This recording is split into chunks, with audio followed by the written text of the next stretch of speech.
Peace. Peace. This is Jahshamel, Mr. PhD. You're just now entering the cipher called Real2reel360. K-Wise. Peacegod. Bring that beat in, kid. Indeed. Peace. Yeah. What's going on, party people? Welcome to the Real2reel360 show. Let's get it in. We do the knowledge and wisdom so you can understand. Real2reel360 shows in full command. We changing the game for how it all was taught. From bondage to freedom to an independent thought. Yo, the show is here to bring about a change for real. To lighten everyone so we all know the deal. 360 degrees is a fact. We created the show to give our love back to our communities so we can know what's going on and give them the support from knowledge to born. So if you're ready to learn, then it's time to go. Sit back and relax and enjoy our show. Peace. Peace and blessings. Peace to Allah's mighty 5% nation of gods and earth, to all the human families of the planet Earth. Bid your love, peace, and happiness. High salute. I be DJ K-Wise Allah, a.k.a. Kato the Black Superhero. Welcome to another exciting episode of the Real2reel360 show. But let's get it in without further ado. Let's bring on my co-host with the most. We're going to jump right into it. Ladies and gentlemen, Mr. Jahshamel Allah, a.k.a. Mr. PhD. Peace, Almighty. Peace. Peace to all our followers, listeners, and subscribers. Make sure that you're hitting that like and subscribe button while you're on YouTube. But today is going to be a fantastic show. This young lady has been on before, and she was magnificent then, and I'm pretty sure she's going to be great now. Also, too, with this young lady, she's one of the individuals to help you to get out your own way. When it comes down to relationships, understanding the dynamics of men and women and how we supposed to coexist with one another, she is a great relationship coach. So right now, I want y'all to get your hands together and get yourself together for Miss Alison. Along with Alison. Hello. Thank you, gentlemen. Thank you so much for having me. Good evening. Good evening once again. Good evening. How you doing today, sweetheart? I'm all right. I'm on 4 hours sleep. Have my baby girl. She's 4 months old, and we pushing through and and doing the best we can with what we got. Man, 4 months. Oh, I think you had just had her when you came on before, right? Yes, absolutely. Newborn. So the same 4 hours on before is the same 4 hours I'm on now. Well, just give our followers and listeners a little snippet about what you do and the services you provide. Sure. So hello, everyone. My name is Alison. I am a certified dating and relationship coach. I primarily work with women to teach them how to navigate dating successfully so that they can be found by the partners that they deserve.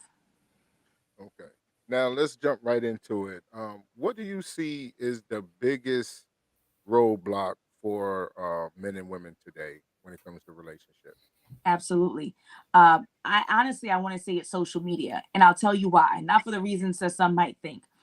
Social media has become a really concerning issue in romantic relationships because so many people are going to social media looking for advice. So many people are looking at the facade that their friends and their colleagues and their loved ones are posting about what a relationship should and shouldn't be. So many people are listening to podcasts not like this one, but podcasts that are pushing a negative narrative about women and men. And so they call it a social media feed for a reason, right? And so when you're following these pages and gossip and all that kind of stuff, and you're allowing that to be a part of you, now it starts to corrupt your belief system as well. So I would say right now, today, for both men and women, the biggest issue is the falsehood that social media perpetuates. Okay. Now, we want to try to eliminate a lot of the stigmas that we see today when it comes down to relationships. So what outside of social media, what can we do to raise the consciousness of making or helping people get out their own way when it comes down to relationships? Yeah. So I think being realistic about what we're looking for in a partner on both sides would be something that's super key. I think that there are for women specifically, they have this Prince Charming idea of what a man should be and what a romantic relationship should look like. That they're just going to be walking down the street one day and some guy's going to bump them in the shoulder by mistake. All the books and fly up on in the air, all the papers scatter. You know what I'm talking about. Then we all pick up the papers together and look at each other in the eye and we fall in love. Like, that doesn't happen. That's a movie, right? So like this idealized version of what a man should be and this idealized version of what a relationship should be, I think is probably one of the biggest issues for women. For men, however, I think one of the biggest issues that the gentlemen are facing is that they are not being vulnerable and opening up to their partner. Times have changed and the idea of masculinity has shifted. And so women are looking for men who are emotionally available. Women are looking for men who are communicative, and the guys need to step up and they need to switch up the way that they are showing up. It's no longer I bring home the bacon and you shut your mouth and that's just the end of that, right? Now the expectation that men are participating in being fathers a lot more than potentially our fathers were, the generation before that, right? Our grandfathers. So gentlemen just need to consider opening up more, being more vulnerable, sharing, and being more communicative. I think that would really help as well. So you're basically speaking about a lot of men being more transparent about things that they're dealing with and being more receptive to the things that are going on inside their relationship. Yep, absolutely. And then for the ladies to be realistic about what a relationship should look like and how it should function. Okay. Now, Let me ask this: how would you feel like for counseling on a man to feel like most of them are withdrawn when it comes to emotion, shed that discomfort that's ever alarming with them that they don't want to share? What could be led to break the ice issue for that?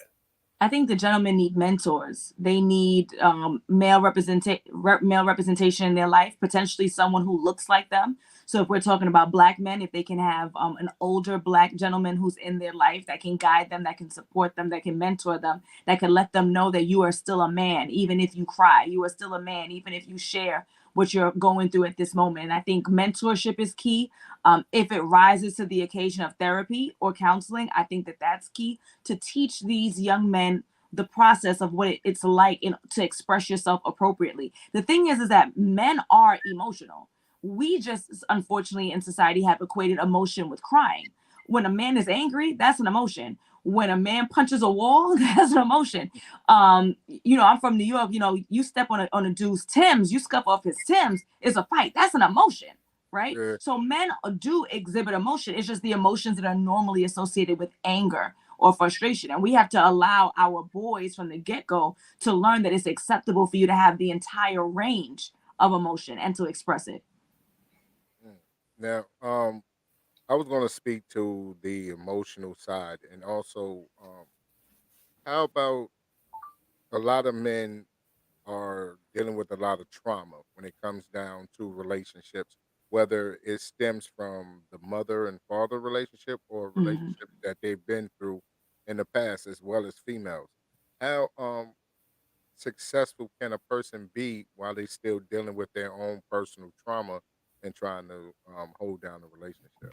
Right. So you can be successful. I just want to make sure we're talking about the same thing when you said dealing with it, right? So does Mhm. dealing with it mean that you're actually going through a process with someone who's a professional who can help you to sort through your emotions and express yourself appropriately? If that's what we mean by dealing with it, then absolutely you'll be successful. If you mean dealing with it, meaning I got it on the inside and I'm not doing any kind of work in order to process what I've been through in the past, whatever hurt, whatever pain, potentially a parent not being present, potentially a lot of our kids have been through, sexual traumas that's not talked about, right? Especially for boys, because we're one of two things. When you see that happening with boys, if it's another man who did it, then that's the shame that's attached to that. We all know that.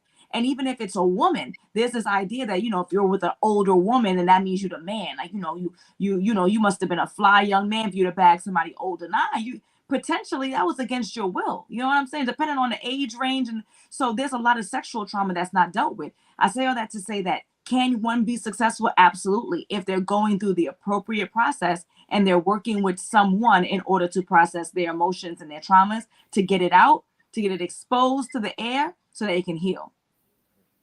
Now, how much of past relationships that a person might need to detox themselves or prepare themselves so they can receive love from someone else, because they a lot of times in this generation they hop from relationship to relationship to relationship, and they don't take time to heal from what they've been through or whatever the situation was to cause the demise of the relationship.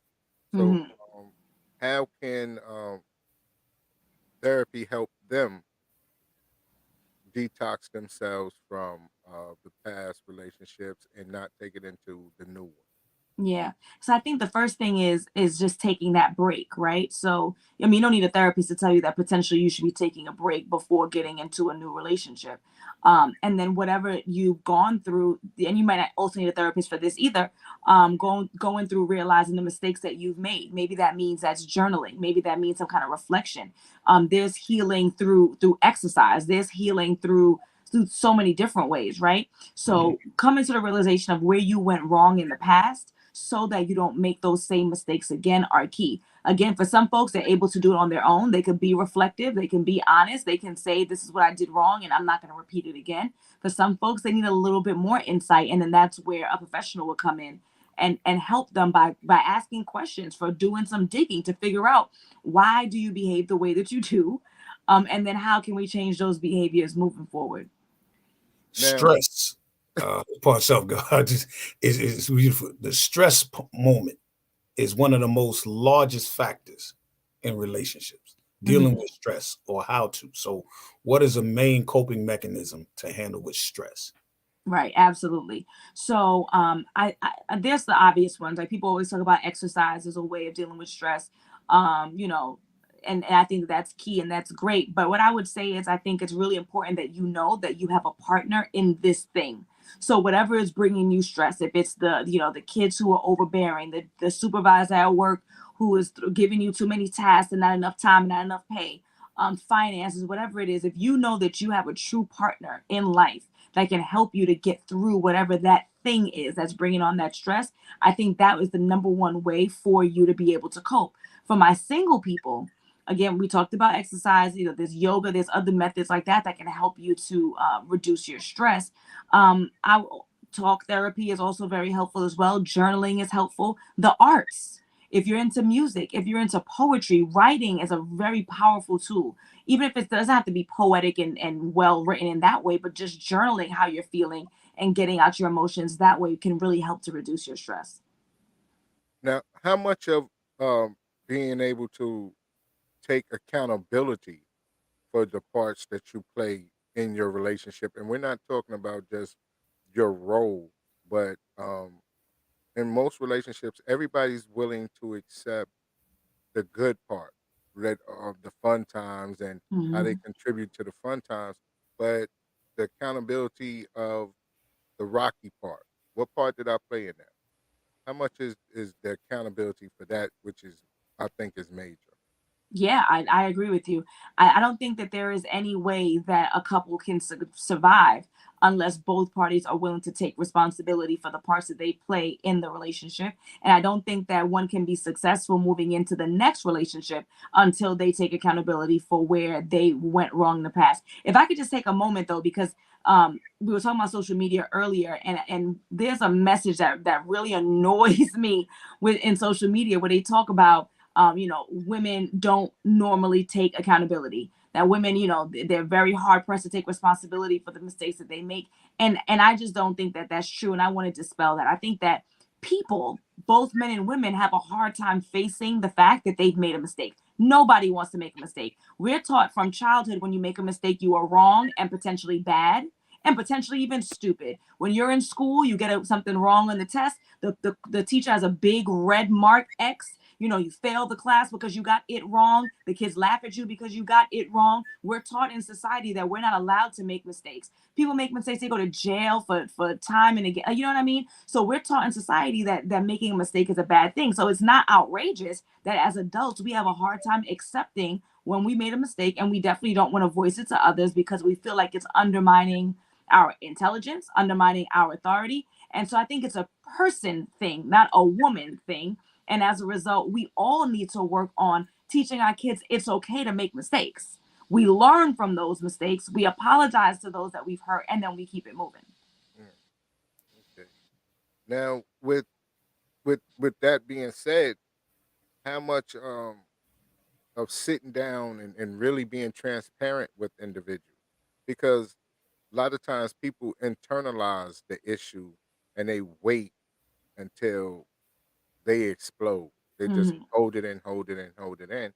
And how, you know what I'm saying, is that more of you need therapy for that part, or relationship coaching for that part, to be able to express yourself where your mate will be able to understand what you're going through or what they don't like? Yeah. So my advice is always to start with the free.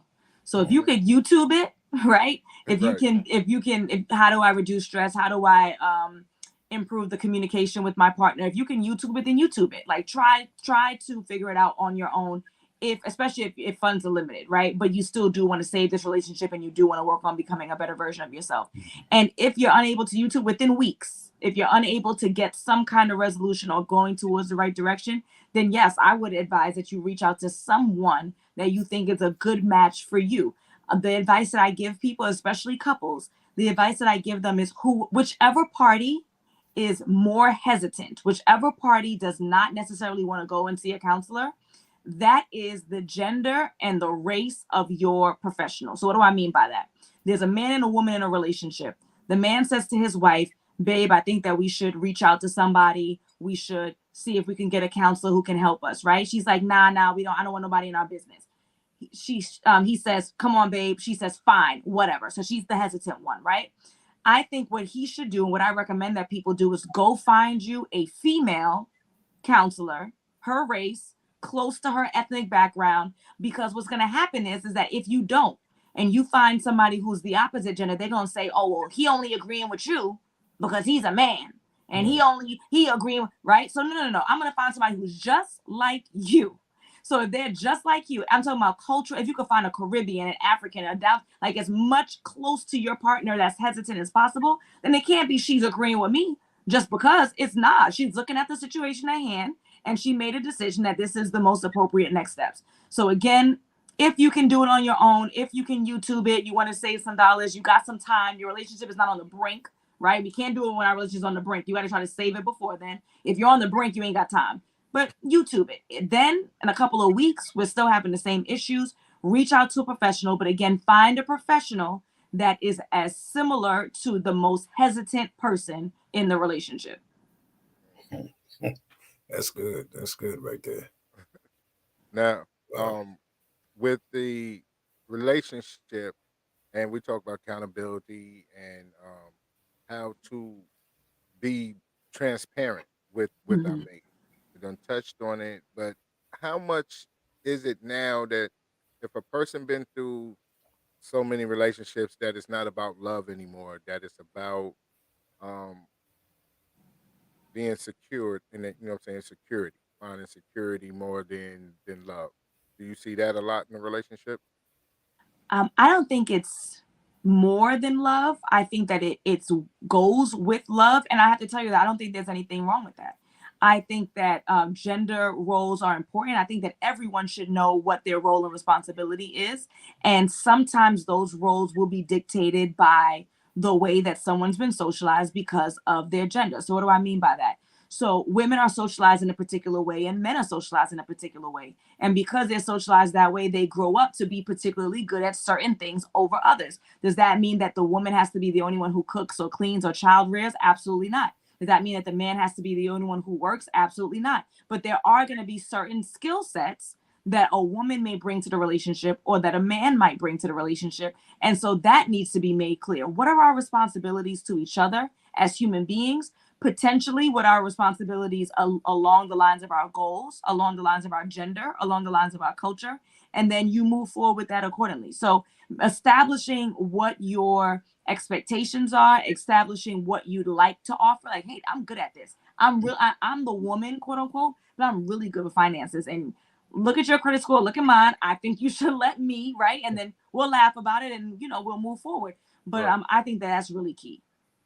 Now, that's really interesting because when you speak to individuals now, it's more so when there's an issue, it's a lot of times it's financial, Hmm. and they get into a power struggle with one another.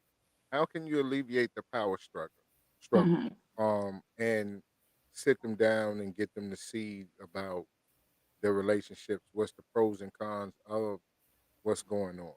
Right, absolutely. So, in terms of security, and I kind of didn't link it too well, so I want to link it well here. Generally speaking, in our society, the expectation is that the men are providers, right? Not in we live in a capitalistic society though, so the expectation isn't that usually men are 100%, but the expectation is that men usually take the lead in that regard. So, what needs to happen? And this might be maybe too little too late, but the conversation should be happening before these folks are in a committed relationship as to, well, sir, what would you like to do? How do you want to provide? What does provision even look like to you? What can you afford to provide, right? This woman needs to have the conversation saying, this is what I do, and this is what I would like to see, and this is how I would want to provide in this family and contribute in this family as well. So, to answer your question before in regards to love and provision, I don't think it's one more than the other, but there is an expectation, and I don't think that's outrageous. Now, to answer your next question, which is, how do we overcome this? The conversation should have been had in the get-go. Like there, we need to have an understanding as to, is this a 50-50 thing? Is this a 60-40 thing? If one of us falls off, what is the expectation of the other? That should have been communicated before. Now, if it's too late and these folks are already together, then I really wish they would have talked about it before, but the only thing we're left to do now is to sit and to discuss what are we going to do now. We're already together. We're already in love. We're already married. We already got kids. We're already in this house. So what is your expectation of me? What is my expectation of you? And can we commit to something that's in the middle and compromise? I gotta ask them. See, that's that word. That's that word, expectation. Because to me, expectation brings about stigmatism and stereotype in a certain way Mhm. because of what's foretaught in certain ways of communication amongst parents and our foreparents, so forth and so on.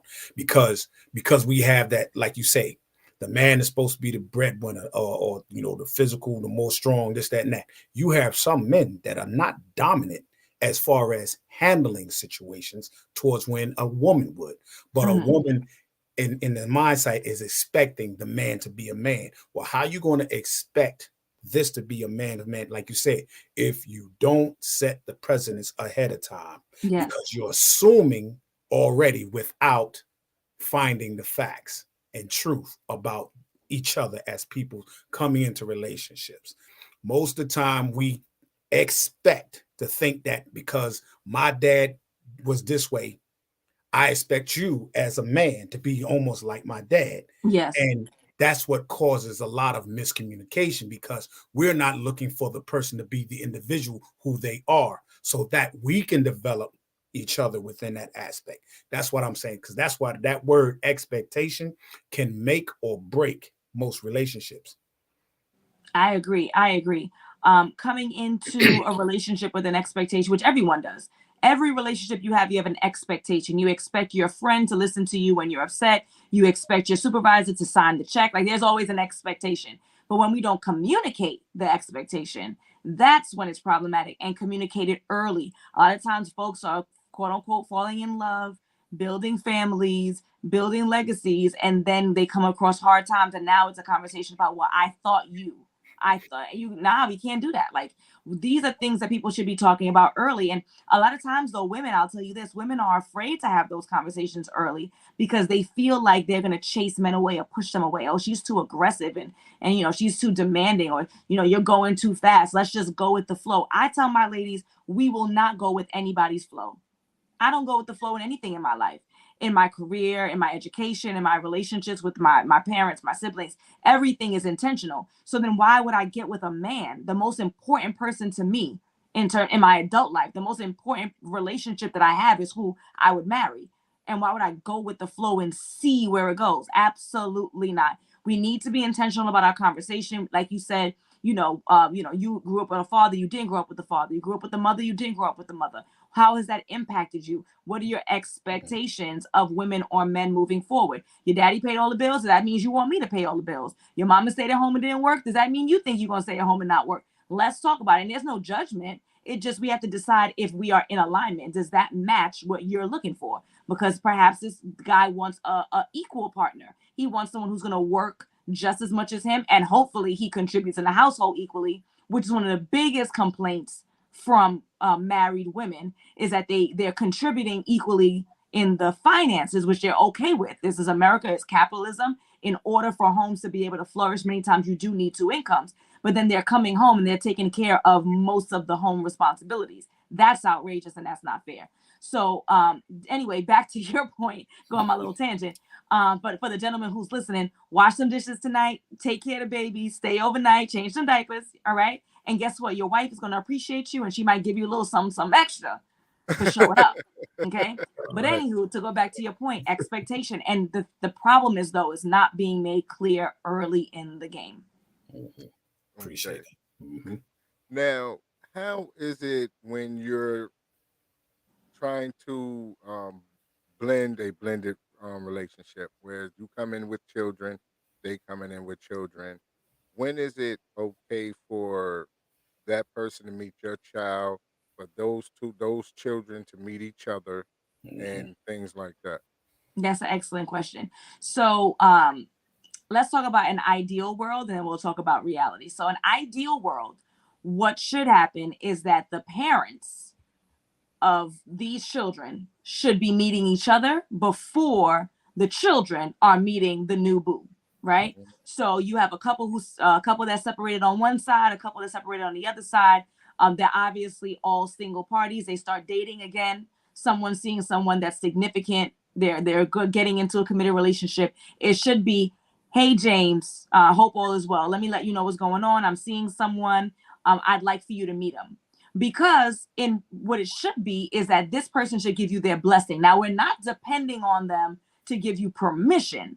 I didn't say permission. I said a blessing, because this is your child's father. This is your child's mother. You want the people who are around them to be quality people. And it would be nice if you had the opportunity to vet them in some form or fashion.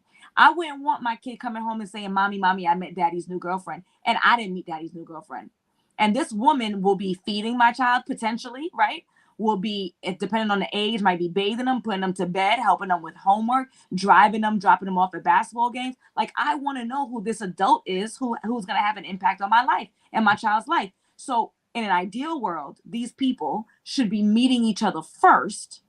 And then there should be some conversation, again, not permission, but some kind of conversation around it. And then there should be an introduction. Actually, let me tell you, step 2 should be a conversation, which is, hey, babes, little kid, right? Hey, junior. Hey, doll. Hey, princess. Hey, prince. Hey, king. Mommy and daddy love you very much. We separated X amount of years ago. We love you. And we also want the opportunity to be in relationships again. So just so you know, mommy's seeing somebody else, daddy's seeing somebody else, and we want you to meet them. Is that okay with you? Like, that should be conversations that are happening with the parents, potentially together, even if it's on the phone or FaceTime. Together to remind that child, we love you. We also want to feel loved, like in an adult way. And so daddy is seeing somebody and mommy is seeing somebody, and we want you to meet them. That should be step 2. Then step 3 should be the actual introduction of it. This is not something that's fly by night. Oh, snap, I got my kids in the car. They just happened to meet Tom. Like, it should not be something. It should be strategic. It should be a conversation between the adults. It should be a conversation between the parents and the child. And then the new boo who comes into the picture. That's ideal. Now, in many cases, we don't get that, right? So the quick and fast answer is, if you are not in a position to have a quality conversation with your co-parent, right, or there is no secondary parent, then the recommendation would be, first of all, we do not introduce our children to any and everybody. This should be someone that you consider a boyfriend, a girlfriend, like a committed or almost committed, I should say. I wouldn't wait until they're your whole boyfriend or girlfriend. And the reason why I say that is because, what if these people don't get along? Like, what if your kid just does not mesh with this person, or if this person does not mesh with your kid? I would not want to be in a full-blown committed relationship and then doing the introduction. So I would say months in, before the committed relationship, right before, time it out, like, we're getting serious. He's mentioning the fact that he's not seeing anybody else. He's talking about he wants to take next steps with me. Okay, before we do that, let's do this kid introduction, because at the end of the day, you're going to choose your kid. You should, right? So let's not put yourself in a position where you're angry at your child because they have now rejected someone that you're in love with. Do not wait until you're in love. I know that was a long-winded answer, but Nah, you good. No, You you're good. Thorough, for real. The question that I really have is, how about the spouse, the parent that's still holding on to the past and trying to make it hard for you to move on into another relationship? Yeah. Assuming that everybody is sane, right? Because if they're unstable, then that's an answer I don't have, right? Assuming that folks are sane, but they just heartbroken, or they're sane, but they holding on. They never dreamed that they would be a single parent. They never dreamed that y'all been together 14 years. Y'all been together since 16, right? Right? So they're heartbroken. They ain't crazy. They're just heartbroken. And as a result of their heartbrokenness, they're giving the other person a hard time. What's key is that the other person, not the heartbroken one, but the other one, has to establish and maintain, emphasis on maintain, healthy boundaries. What does this mean? That means that you know that woman's still in love with you. Do not sleep with her under any circumstances. Because what happens is you horny, or she keeps sending you pictures because she wants to reel you back in, and you actually fall for it.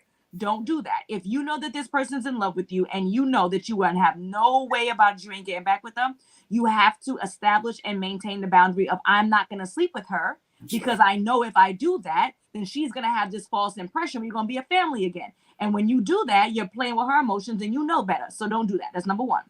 I'm saying him and her just for example. It doesn't have to be that all the time, all right? Another example of maintaining the boundary is going to be times of night. So this woman's calling your phone. She's calling 10 o'clock at night. The baby go down at 8. What's she calling you at 10? You can answer the phone because this is your child's mother, your child's father. You answer the phone. Hey, is the baby all right? Yeah, the baby's fine. All right, well, I can't talk. It's 10 o'clock at night. I'll have to talk to you later. Have a good night. And hang up the phone each and every time. You have to maintain boundaries. They're calling you all times of day and night. For what reason? Do not allow it. Do not accept it. They pop up at your house. Right? Oh, the baby missed you. The baby's 7 months old. How the hell the baby miss me? The baby 2 years old. The baby ain't say nothing about wanting to see daddy, nothing to see mommy. Come on now.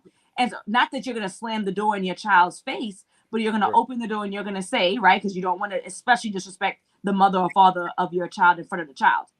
So you'll open the door, you'll eat that time and say, look here, we're no longer together.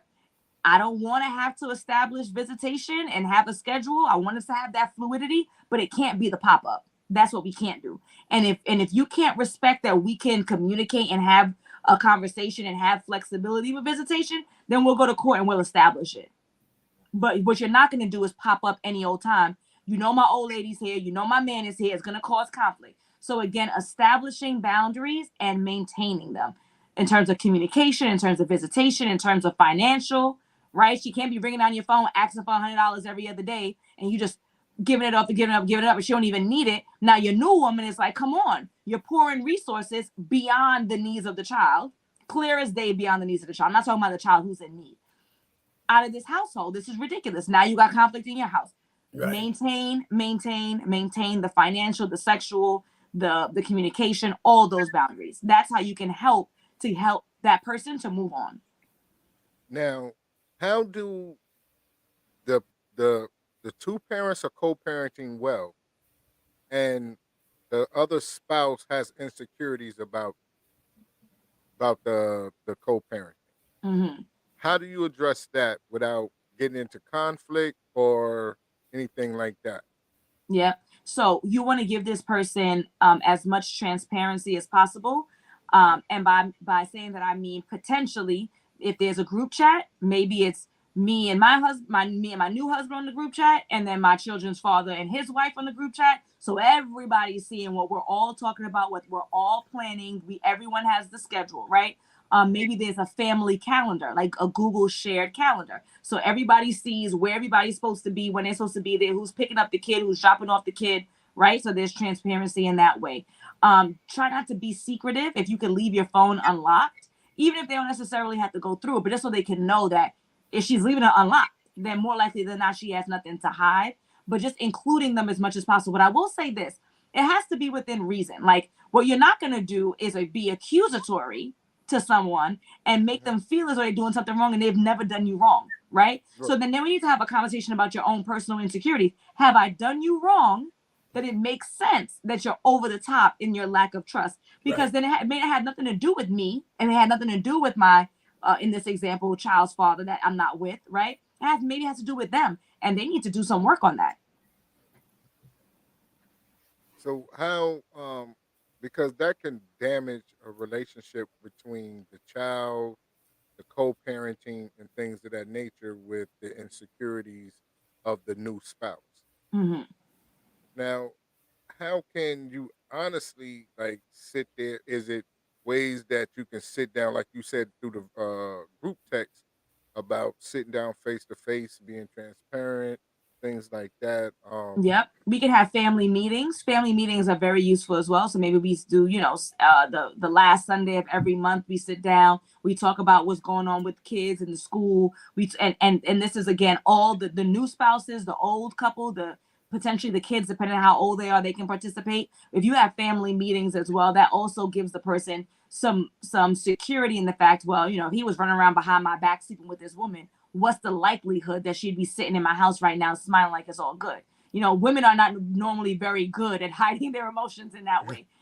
So if someone's doing something grimy, they ain't gonna be smiling and chit-chatting.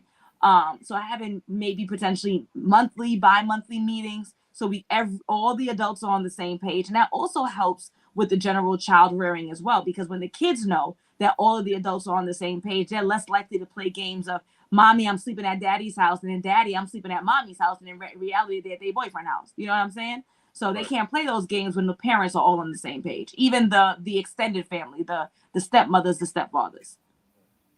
Now, when it comes down to establishing a relationship, now, say there is no children involved.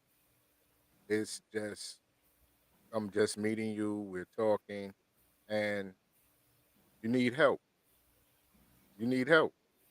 And not necessarily saying rent or whatever the case may be, but you need help, whether it's financial or emotional or mental, whatever the case may be, and you Mm-hmm. need me to step up.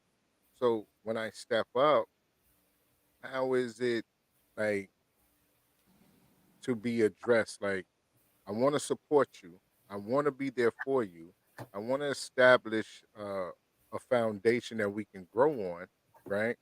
But also too, in the same process, I don't want you to drain me of my energy with a whole bunch of negative stuff.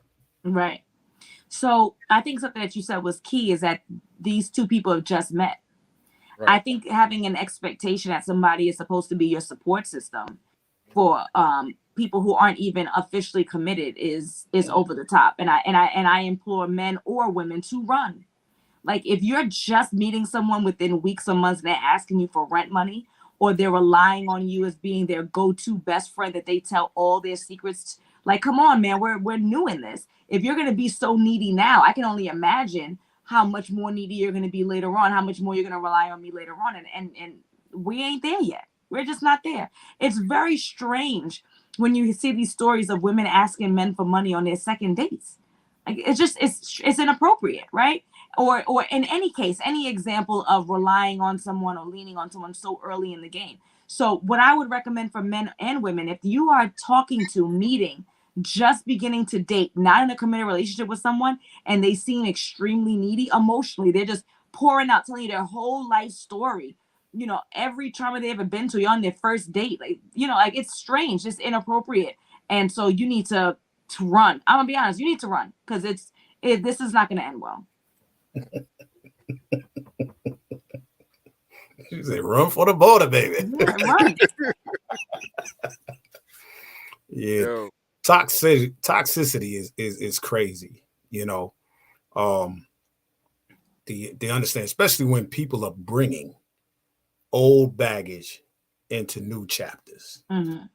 You know, and again, if you're not addressing your old baggage, or sometimes most people look like, well, you know what? They just gonna have to accept me for who I am and how I am with all that baggage. But you're not giving me the chance to give my choice and say so. You just throwing this at me like you just gonna have to accept me, my kid, boom, boom, boom, boom. If you want me, boom, boom, boom. You know, but you're not giving me the chance to retaliate for that or give you my opinion. You making that choice for me. So that's a whole hard thing for people to deal with too. Yep, absolutely. Um, that baggage will destroy every new really. It's like what they call, like, when you put one bad apple, like one bad apple spoils the bunch, right? So you put that one bad apple, that baggage, and you continuously bring it into the next relationship, it's going to continue to destroy it. Now, there is healing within relationships sometimes, right? Like if you get with someone who can help you to process it, but you shouldn't have an expectation, your favorite word. You should not have the expectation that someone is going to do that or should do that. It can happen. I wouldn't rely on it though. It's our responsibility to work out our own issues. It's our responsibility to heal before getting into something new. And if you know that you have been heartbroken before, you have a spirit of chaos, you have a spirit of mismanaging funds, you have whatever that might look like, sort it out. Right. Sort it out for yourself. And then by default, everyone who is in a relationship with you, your friends, your loved ones, your colleagues, your coworkers, everyone and your partner gets to win because they get the best version of you showing up each and every time. now what is the difference between being intentional and having expectation? Mm-hmm. So having an expectation means that you are looking for specific things. We hope that you communicate them, but you are looking for specific things in a person, or you're looking for specific things in a relationship. When you are intentional, what that means is that you are actively doing the work in order to get what you want out of something. So, in let's say in dating, an intentional dater says, I am going to go on dating apps and I'm going to go out socially once a week, mixing with different crowds of people. And I'm going to talk to a new person once a week online, or a new person once a week at an event. Right. That's me being intentional. Like, I'm putting the effort forth. I'm doing the work. That's me. Where when you have expectations, is this is what I'm looking for in a person, but you can have all the expectations you want, but if you're never going out, or you're not on dating apps, or you're not doing the socialization that's necessary to meet new people, then I mean, I guess you could date the Uber guy or the Amazon person, but you need to go out. So intention means the work that you physically do, and expectations are the things that you're looking for. You need both. You should have a list of your expectations, and then you need to go out, either physically go out, or virtually go out to see if people are a match. But again, we also, going back to what we talked about in the get-go about being realistic, would the man or the woman that you want you? Right. Right? So you Mhm. want a woman who's this, that.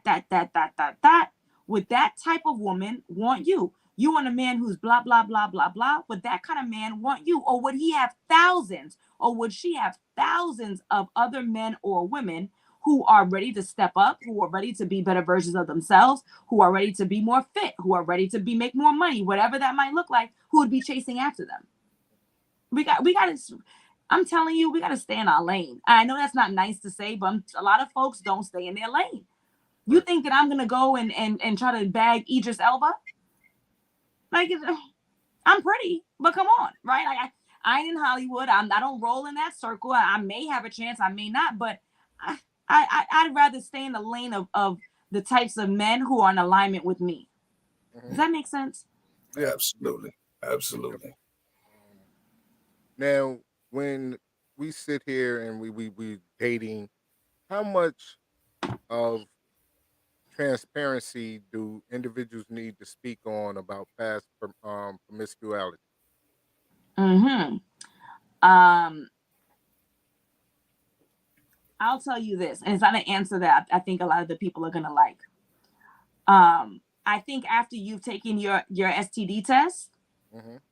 your business is your business. Mm-hmm. Now, I know that the guys probably won't like that because men usually want a woman who is virginal. However, in bed, she's a master. I don't know how that works. I don't know how she's gonna be damn near virgin, but then when she comes to bed with you, she can flip it and split it and do. I don't know. If she can do all that, she gotta have experience. But whatever. Unrealistic expectations. So I know the guys, they want to know the body count. They want to. You're never gonna know. I know it eats the men up, but you're never going to know the number. You may be able to assess whether or not she's fast. And even that's not 100%. Because just because someone sleeps with you fast, don't mean she sleeps with everybody fast. But Right. I understand the logic. It's not unreasonable for you to draw that conclusion. I think once you're able to pass your STD test, your past is your past. The only thing that I think that a woman is obligated to share is if early and immediately is if she knows she's been with someone that's in your circle.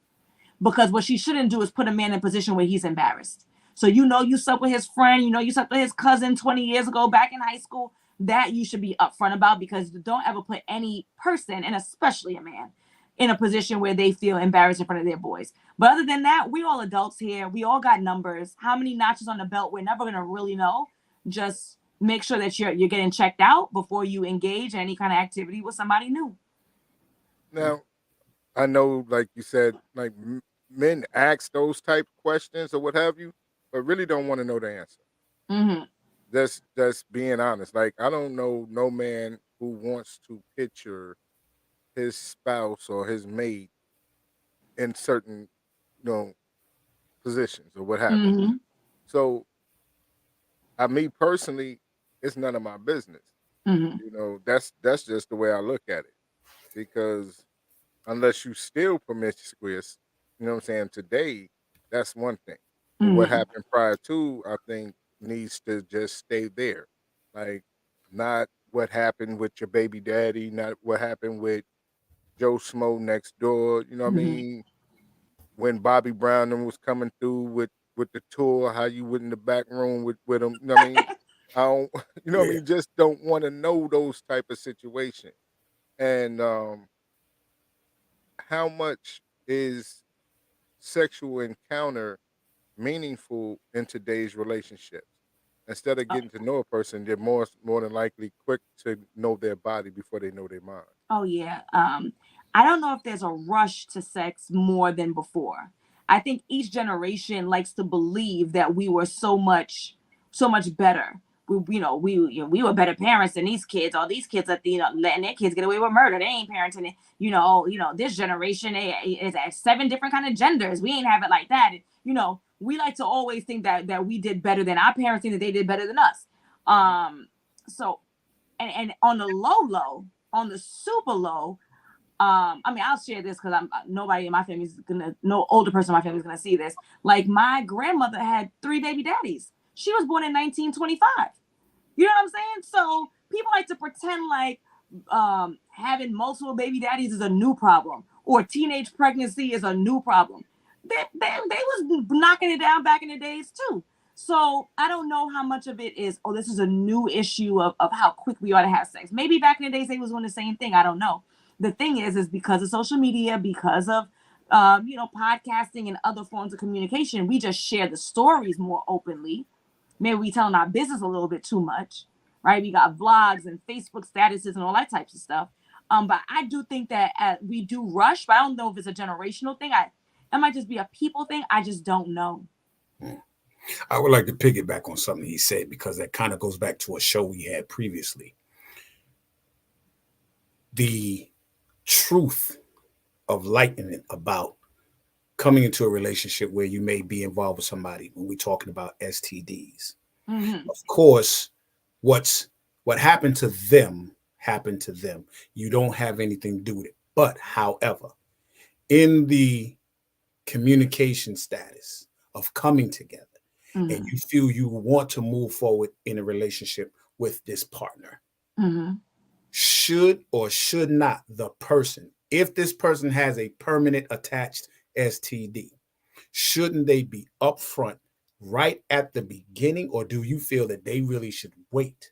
Because again, I feel you should be upfront about it, because if you wait, you're Oh yeah. robbing the opportunity of the other person to say yes or no, because you may look at this person, he's gorgeous, she's gorgeous, I want to get with them, and not giving them the opportunity and the right to prepare themselves to say yes or no, or to be cautious in the matter. So I want to get your intake on that. Mm-hmm. So that's a very good question. For me, and this might be a bias of mine because I'm not a part of that community, so I don't know what it feels like to have the stigma of, HIV, AIDS, or herpes or things of that nature. I've always been of the belief that you should be upfront about it. However, I actually just did an interview with a woman, and she is an advocate for the herpes community. And her take is, and the advice that she offers, and she has a large platform because there are millions of people who have herpes in the United States.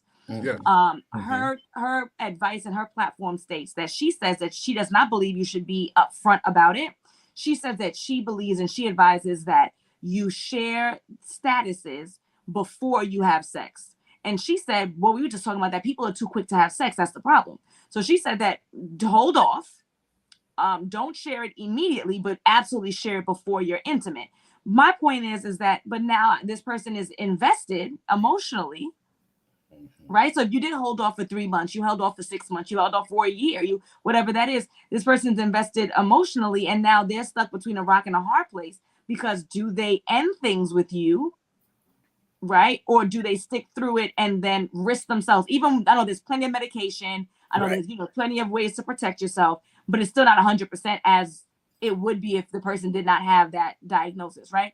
So I think I don't have a hard and fast answer because I'm not living that life. I feel like it's very easy for those who don't have the stigma attached to them to say, of course, Alison, you just tell everybody. But is it appropriate to, like, if this was another medical issue, you don't go around just sharing your medical history with people, you know?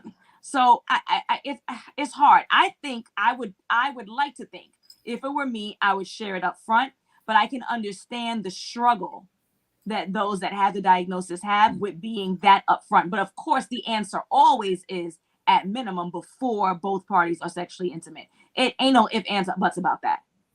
Now, he's touching on a show that we done with, of course, a herpes advocate, and the young lady spoke about how her DMs are still popping.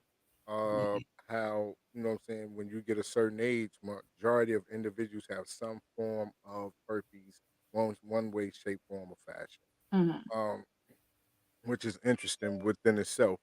But when you're into a situation and you're dating, there's no protective sex, you know what I'm saying, for the first time. There's, you know what I mean, are you doing Debbie Does Dallas? What the situation is? Mm-hmm. Um, everybody's not a porn star. You understand what I'm saying? Just put it out there.